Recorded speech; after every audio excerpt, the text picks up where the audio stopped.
Praise the Lord. ప్రియ సహోదరీ సహోదరులారా, యేసుక్రీస్తు పునరుద్ధానం, ముందు చరిత్ర, తరువాత చరిత్ర గురించి ఈ వీడియోలో ఆధ్యాత్మికంగా తెలుసుకోబోతున్నాము. వీడియోని చివరి వరకు చూడండి, లైక్ చేయండి, కామెంట్ చేయండి, అలాగే ఛానల్ని సబ్స్క్రైబ్ చేసుకోండి. ఈ విశ్వం పుట్టినప్పటి నుండి మనిషి ఎన్నో కథలు విన్నాడు. రాజుల కథలు, యుద్ధాల కథలు, ప్రేమ కథలు. కాని ఒక కథ మాత్రం ఈ ప్రపంచాన్ని పూర్తిగా మార్చేసింది. ఆ కథ జీసస్ క్రైస్ట్ గురించినది.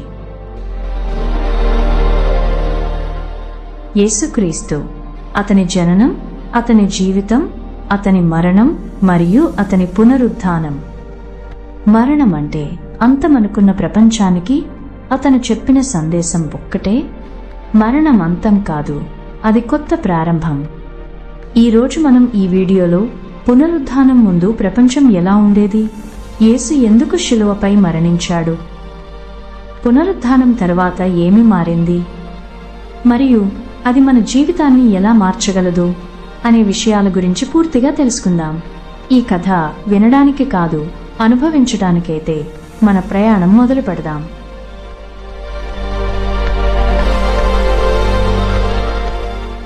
పాప చరిత్ర, రక్షణ వాగ్దానం. ఈ కథ ఒక పుట్టుకతో మొదలవదు, ఇది సృష్టితో ప్రారంభమవుతుంది. బైబిల్లో మొదటి అధ్యాయం, ఆదికాండము. దేవుడు మనిషిని సృష్టించాడు, అందమైన తోటలో ఉంచాడు. ఆ తోట పేరు ఏదెను తోట. అక్కడ బాధ లేదు, మరణం లేదు, భయం లేదు. కాని ఒక నిర్ణయం మనిషి చరిత్రను మార్చేసింది. ఆదాము, హవ్వ దేవుని ఆజ్ఞను అతిక్రమించారు. అదే పాపం. ఆ రోజు నుండి మనిషి దేవుని నుండి దూరమయ్యాడు. బాధ మొదలైంది, మరణం ప్రారంభమైంది. కాని దేవుడు మనిషిని వదిలిపెట్టలేదు. ఆయన ఒక వాగ్దానం ఇచ్చాడు: ఒక రక్షకుడు వస్తాడు, పాపాన్ని జయిస్తాడు.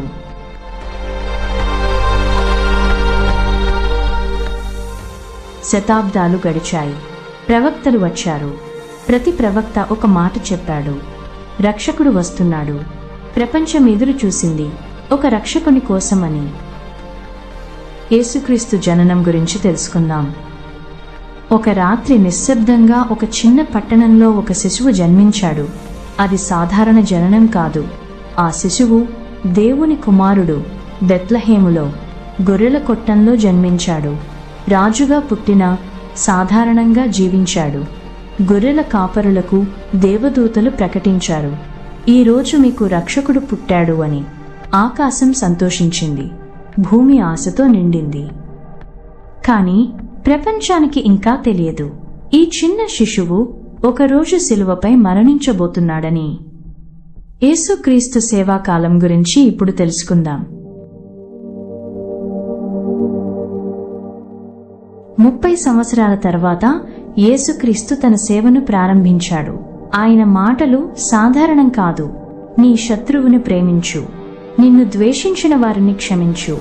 ప్రపంచం ఆశ్చర్యపోయింది.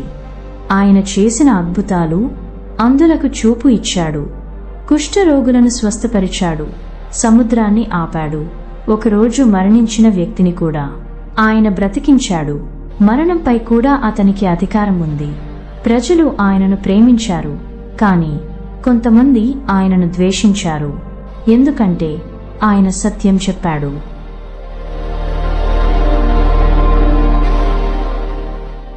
యేసు శిలువ యాతన మరియు మరణం గురించి తెలుసుకుందాం. ప్రేమను బోధించినవాడు, క్షమను నేర్పినవాడు, ఇప్పుడు ద్వేషానికి లక్ష్యమయ్యాడు. యేసుక్రీస్తు చుట్టూ ఉన్న జనసమూహం, ఇప్పుడు ఆ జనసమూహం మారిపోయింది. హోసన్నా అని కీర్తించిన వాళ్ళు సిలువ వేయి అని అరిచారు.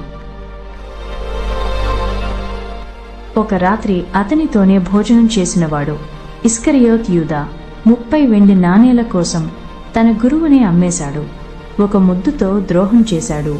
ఆ ముద్దు ప్రేమ కాదు, అది ద్రోహం గుర్తు.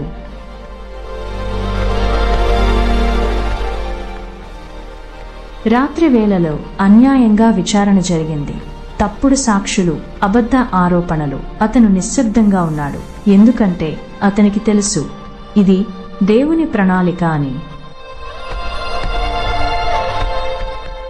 సైనికులు అతన్ని కొట్టారు, మోకాలిపై పడేశారు, ముళ్ళ కిరీటం పెట్టారు, రక్తం కారింది.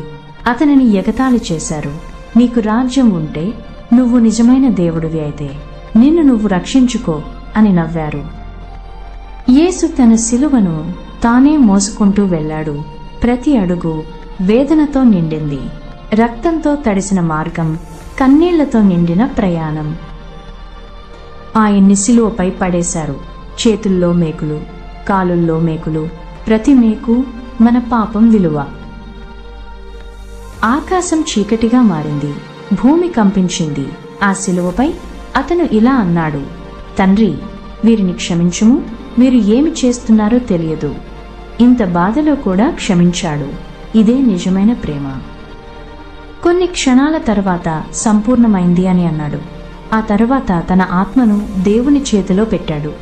ఆ క్షణంలో ప్రపంచం ఆగిపోయినట్టయింది. దేవుని కుమారుడు మరణించాడు. శిష్యులు భయపడ్డారు, దాక్కున్నారు. ప్రపంచం అనుకుంది ఇది అంతమని.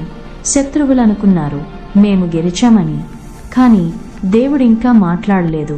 శిలువ ఒక ఓటమిలాగా కనిపించింది, కాని అది నిజానికి ఒక మహా విజయానికి ప్రారంభం వంటిది.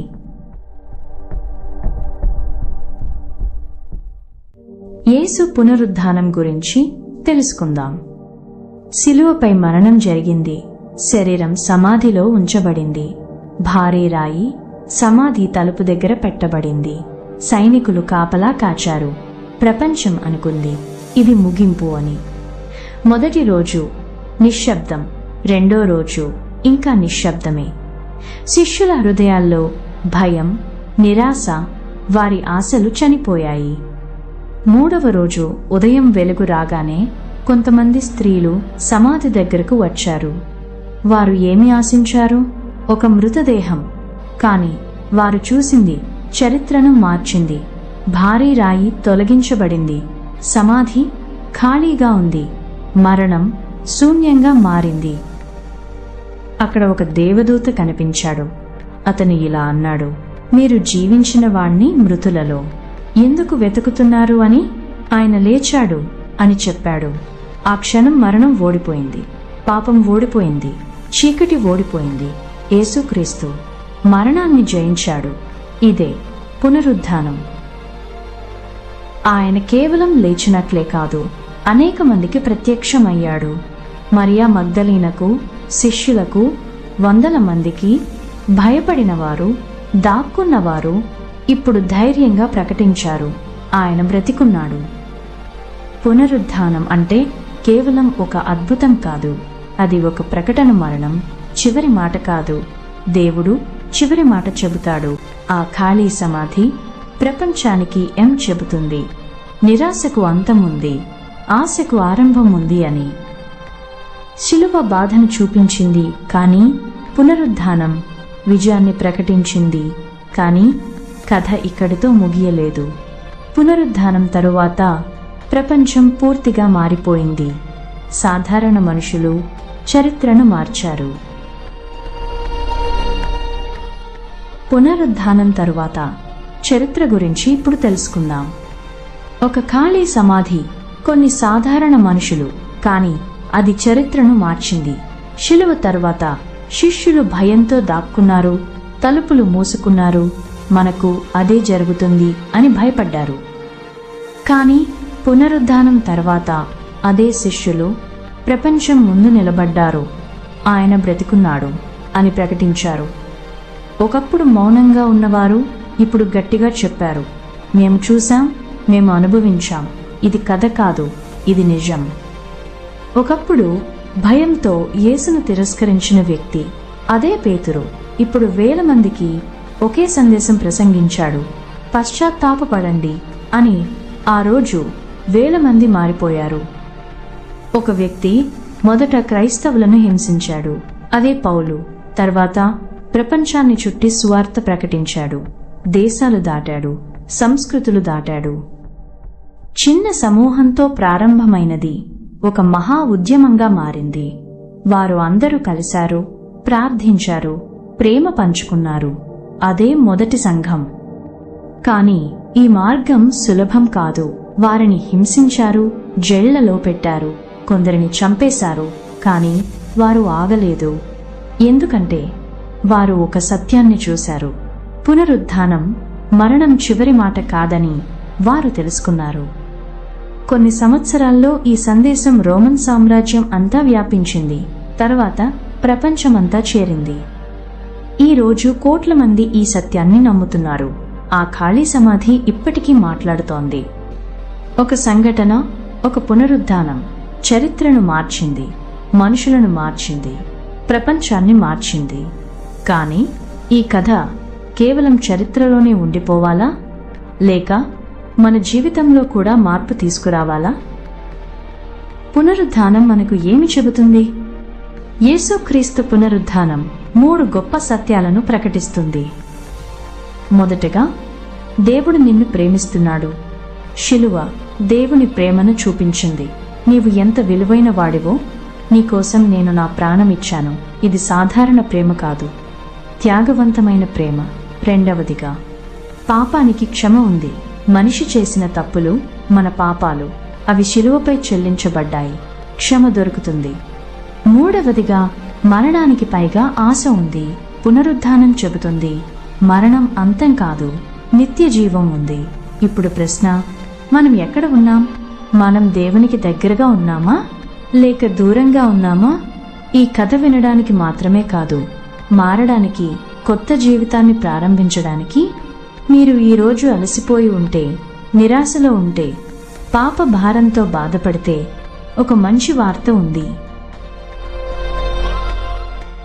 యేసుక్రీస్తు ఇంకా బ్రతికే ఉన్నాడు. ఆయన మీకోసం ఎదురుచూస్తున్నాడు. మీ హృదయంలో ఇలా చెప్పండి, ప్రభువా, నా జీవితంలోకి రా, నా పాపాలను క్షమించు, నన్ను మార్చు, నీ మార్గంలో నన్ను నడిపించు ప్రభువా. ఆమెన్. శిలువ ప్రేమను చూపించింది. పునరుత్థానం విజయాన్ని ప్రకటించింది. చరిత్ర మారింది, ప్రపంచం మారింది.